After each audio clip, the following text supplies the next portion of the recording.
Everyone, আজ হচ্ছে day 66। আজকে যাবো কুমোরটুলি আগমনী শ্যুট করার জন্য। অনেকদিন পর আমি শাড়ি পরেছি, কেমন লাগছে জানাবে। গাড়িতে বসে বসে আমি আলতা পরছিলাম।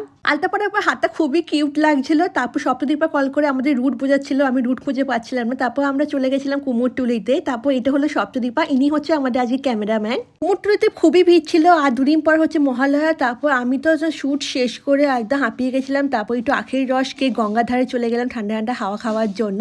তারপর আমরা গেছিলাম করিমসে লাঞ্চ করার জন্য। আমার যা হাল হয়েছিল কি আর বলি। ফার্স্টে আমি অর্ডার করেছিলাম সুইট লস্যি। লস্যি খেতে আমার খুবই ভালো লাগে। তারপর ভাজি মরিচটাও খুব সুন্দর ছিল। তারপর ছিল ফিশ কাবাব, মোটামুটি লেগেছে, অতটা আহামরি লাগেনি। তারপর আমি চিকেন বিরিয়ানি খেলাম। তারপর আমি চলে গেলাম লালটুস কেবিনে, বাগবাজারের ফেমাস ভাপা চিকেন আর ভেটকি মাছের কচুরি ট্রাই করার জন্য। এটা হচ্ছে বাগবাজারের স্পেশাল, না খেলে চলে। এক করে নিয়েছিলাম কারণ বাড়িতে মিলে সবাই মিলে খাবো বলে। কচুরিটা খুবই সুন্দর খেতে লেগেছে, আর ভাপা চিকেনটাও হেলদির পক্ষে অ্যাভারেজ খেতে ছিল, আমার ভালোই লাগলো।